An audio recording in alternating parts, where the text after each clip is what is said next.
مکان کے حوالے سے بالکل اس کی بھرپور رجسٹنس کی جائے گی.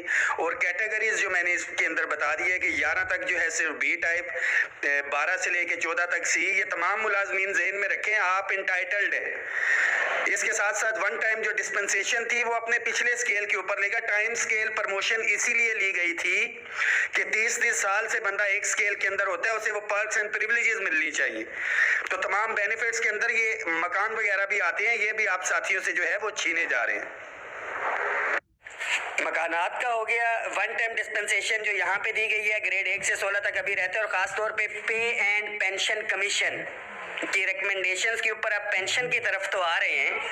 جو دیگر ایشوز ہیں جس کے اندر house rent medical conveyance allowance کے اندر 100% اضافے کے لیے کہا گیا تھا, اس کی طرف تو کوئی نہیں آیا. اور جو ڈپرائیوڈ امپلائیز ہیں, جو اصل ایشو تھا تنخواہوں میں تفریق کے خاتمے کا, گریڈ 17 سے اوپر کی تفریق تو ختم کر دی گئی ماشاءاللہ, 150% دے دیا گیا گریڈ 1 سے 16, اور دیگر اداروں کے بھی جو ہے اٹیچ ڈپارٹمنٹس کے ان ساتھیوں کو محروم رکھا گیا ہے. تمام ساتھی بھرپور تیاری رکھیں, اس میسیج کو شیئر کریں. انشاءاللہ تعالی ترتیب کے ساتھ 18 تاریخ کو ہی تمام ساتھیوں کے ساتھ مشاورت کر کے اسلام آباد کے اندر بھی جو ہے ہم پروٹیسٹ پہ جائیں گے. جو پنجاب نے کال دی ہے, اپنے پنجاب کے بھائیوں کے شانہ بشانہ کھڑے ہوں گے. اس کے ساتھ ساتھ جو مردم شماری کے پیسے تھے ہمارے ملازمین کے, اطلاعات کے مطابق سمری ای سی سی کو گئی ہوئی ہے, بہت دفعہ یہ سمری موو ہو گئی. یہ مردم شماری والے ملازمین کے لیے بھی یہ میسیج ہے کہ اپنے مطالبوں کے حوالے سے آپ نے سیکریٹریٹ, وزارت خزانہ اور پارلیمنٹ ہاؤس کے سامنے 18 تاریخ کو اپنی شرکت کو یقینی بنانا ہے. بہت سے ساتھیوں کا گلہ شکوہ اس حوالے سے رہتا ہے, اور میرا آپ تمام ملازمین کے لیے میسیج ہے کہ اپنے اپنے اضلاع میں, پنجاب میں تو آپ کریں گے, دیگر صوبوں میں خیبر پختونخوا میں بھی میری یہ ریکویسٹ ہے کہ خیبر پختونخوا کے قائدین کو کہ فوری طور کے اوپر جو ہے وہاں پہ میٹنگ کال کریں اور آئندہ کا لائحہ عمل دیں. جو پہلے ہم نے ترتیب دیا تھا وقتی طور پہ کام رک تو گیا تھا, یہ آپ کے اتفاق اتحاد اور اس کی وجہ سے تھا کہ 8 اگست کا جو معاملہ تھا, سپٹمبر, اکتوبر, نومبر, دسمبر, جنوری, تقریباً 5 مہینے جو ہے اس کو ہم روکنے میں کامیاب رہے. اور ابھی معاملات جب نیچے ہوئے ہیں, الیکشن کے اندر بیزی ہیں, تو ان کی کوشش تھی کہ چھپ چھپا کے جو ہے یہ معاملات کر لیے جائیں. قطعاً ایسا نہیں ہوگا, ایک ایک چیز کے اوپر نظر ہے. آپ ملازمین کا کام ہے کہ عملی طور پہ آپ نے نکلنا ہے. لاسٹ میسیج بھی تھا فنڈنگ کے حوالے سے, ملازمین سے میں نے ریکویسٹ کی تھی اکاؤنٹ نمبر اپنے ذاتی دیے تھے کہ میں اس کا اکاؤنٹیبل بھی ہو سکوں اور آپ کو جواب بھی دے سکوں. 0332517956 ایزی پیسہ جیز کیش اسی نمبر کے اوپر تھا. اور لائبلٹیز جو ہے 1,90,000 کے قریب تھی, جس میں سے اگر صرف وفاقی ملازم بھی 1-1 روپیہ دیتا تو یہ تقریباً 4 سے 5 لاکھ بنتا تھا, مگر یہ غالباً میری تنخواہ اور اس کو ملا کے تقریباً 1 لاکھ کے راؤنڈ اباؤٹ جو ہے. جن ساتھیوں نے کنٹریبیوشن کی ہے میں بہت شکریہ بھی ادا کرتا ہوں, but this is not enough. یہ ذہن میں رکھیں کہ پروٹیسٹ پہ جانا ہے, دیگر معاملات ہیں, پریس کانفرنس ہمیں کرنی ہے, اور بغیر فنڈنگ کے یہ معاملات نہیں ہو سکتے ہیں. دفاتر میں جا کے جو ہے فنڈنگ پاسبل نہیں ہے, کیونکہ اس کے اندر تمام ساتھیوں کے اوپر جو ہے ٹرسٹ نہیں کیا جا سکتا. اس میسیج کو شیئر بھی کریں. 18 تاریخ کو وفاق کے اندر پروٹیسٹ ہوگا انشاءاللہ تعالی, پنجاب پورے میں اضلاع کے لیول کے اوپر. اور حکومت کو بھی یہ میں بتانا چاہتا ہوں کہ سنجیدگی کا مظاہرہ کریں. بصورت دیگر جو ہم قطعاً نہیں چاہتے الیکشن کے بائیکاٹ کی آپشن بھی ہمارے پاس موجود ہے. ہم سے یہ کام نہ کروائیں کہ پینشن اصلاحات اور یہ سارے کٹ جو لگا رہے ہیں, جس ٹہنی پہ ہم بیٹھے ہیں اسی کو ہمارے سے کٹوایا جا رہا ہے, یا چھری وہی تیز ہم سے کروائی جا رہی ہے جو ہماری گردن پہ چلے. تو ایسا قطعاً نہیں ہونے دیں گے. اس کے ساتھ ساتھ پنجاب کے اندر جو پینشن کنٹریبیوشن سسٹم کے حوالے سے آئے, میں ذاتی رائے دوں گا, دیگر ساتھیوں کی اس کے اوپر مختلف ہو سکتی ہے, کہ پینشن کنٹریبیوٹری فنڈ جو ہے سی پی فنڈ وہ لاگو کیا گیا ہے اور وہ آنے والے ملازمین کے لیے. تو میں اس کی حمایت تو نہیں, مخالفت بھی نہیں کروں گا, کیونکہ آج کی ڈیٹ تک جو ملازم ہے ہم اس کے حقوق ہی اگر ڈیفینڈ کر لیں, اس کی مراحت کو ڈیفینڈ کر لیں, تو یہی بہت بڑی چیز ہوگی ہمارے لیے. اس کے اندر صرف ایک شک جو ہے وہ ذرا ٹیکنیکل ہے سی پی فنڈ کے حوالے سے, کہ ڈیٹ آف ریگولرائزیشن کے ڈسپائٹ بھی خیبر پختونخوا میں بھی یہی کیا کہ آج کی ڈیٹ سے پہلے اگر کوئی بندہ ریگولر ہوتا ہے تو یہ اس کا رائٹ ہوگا. تو وہ ریگولرائزیشن والی شک کے اوپر ہمیں اختلاف ہے، انشاءاللہ تعالیٰ اس کے خلاف بھی ہم آواز اٹھائیں گے۔ آج کی ڈیٹ میں جو میرا ملازم بھائی ہے اس کے حقوق کے جو ہے ہم دفاع کریں گے انشاءاللہ تعالیٰ۔ جو پنجاب میں دوران سروس فوت ہونے والوں کے لیے کیا گیا، انہوں نے جی مراد ہی ختم کر دی ہے۔ وفاق میں ہم نے ریگولر کروائے ہیں اور وہاں پہ کانٹریکٹ کے اوپر بھی جو ہے بچے کو بھرتی نہیں کیا جا رہا۔ لاسٹ پوسٹ میں نے پن کی ہے۔ فنڈنگ کسی بھی تنظیم، کسی بھی ایکٹیویٹی، کوئی بھی معاملہ ہے، اس کے لیے بہت ضروری ہے۔ آپ کے حقوق کی انشاءاللہ تعالیٰ لڑائی لڑتے رہیں گے، آخری حد تک جائیں گے۔ دعاؤں میں یاد رکھیں، اور 18 تاریخ کو یہ ضروری نہیں ہے کہ ایک ایک کمرے میں جا کے بلانا پڑے، یہ آپ کی ذمہ داری ہے۔